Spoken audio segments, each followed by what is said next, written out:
Telugu digital media network లో political కేటగిరీలో #1 కేవలం 72 గంటల్లో 1,50,00,000 వ్యూస్ పైగా పాపులర్ టీవీ నెట్వర్క్. మీరు వేరే ప్రాంతానికి వెళ్ళాలి, రిజర్వేషన్ దొరకలేదు. అలాగే రైల్వే స్టేషన్కి వెళ్ళి టికెట్ తీసుకునే టైం లేదు. వెంటనే మీరు టికెట్ లేకుండానే ట్రైన్ ఎక్కేశారు అనుకుందాం. అయితే మీరు ఎలాంటి ఆందోళనకు గురి కావాల్సిన అవసరం లేదు. భారతీయ రైల్వేలు కొత్త విధానాన్ని అమల్లోకి తెచ్చారు. ప్రతిరోజు లక్షలాది మంది ప్రయాణికులను వారి గమ్యస్థానానికి చేరుస్తోంది ఇండియన్ రైల్వేస్. కాశ్మీర్ నుంచి కన్యాకుమారి వరకు చవకైన ప్రయాణాన్ని ప్రజలకు అందిస్తూ రైల్వే శాఖ ప్రపంచవ్యాప్తంగా అతిపెద్ద ప్రభుత్వ సంస్థగా గుర్తింపు పొందింది. ఎప్పటికప్పుడు సరికొత్త సేవలను అందిస్తూ ప్రయాణికులకు పెద్దపీట వేస్తూ దూసుకుపోతోంది.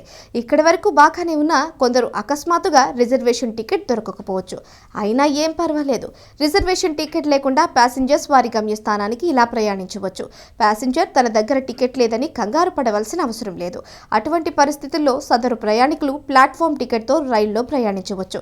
అయితే మీరు వెంటనే టికెట్ కలెక్టర్ని సంప్రదించాల్సి ఉంటుంది. మీ గమ్యస్థానాన్ని అతనికి చెప్పి అందుకు తగ్గ డబ్బును చెల్లించాల్సి ఉంటుంది. ఈ రకంగా టికెట్ను తీసుకుని ప్రశాంతంగా ప్రయాణించవచ్చు. రిజర్వేషన్ లేకుండా ప్లాట్ఫామ్ టికెట్ ప్యాసింజర్ ఒక విషయాన్ని గుర్తుంచుకోవాలి. రైల్లో రద్దీ కారణంగా ఒక బెర్త్ మాత్రమే కాదు, సీటు కూడా ఖాళీ లేని సందర్భాలు బోలెడు ఉంటాయి. అటువంటి సమయంలో టీటీ రిజర్వ్ సీట్ ఇవ్వలేకపోవచ్చు, కానీ ప్యాసింజర్ ప్రయాణాన్ని మాత్రం ఆపలేరు. అటువంటి సమయంలో మీరు నిబంధనల ప్రకారం రిజర్వ్ బోగీలో ప్రయాణించాలి అనుకుంటే మీరు ముందుగా టికెట్లు కొనకపోతే అప్పుడు ₹250 అపరాధ రుసుముతో పాటు ప్రయాణానికి సంబంధించిన మొత్తం ఛార్జీని చెల్లించాలి. ఆపై టీటీ నుంచి సంబంధిత టికెట్ను తీసుకోవాలి.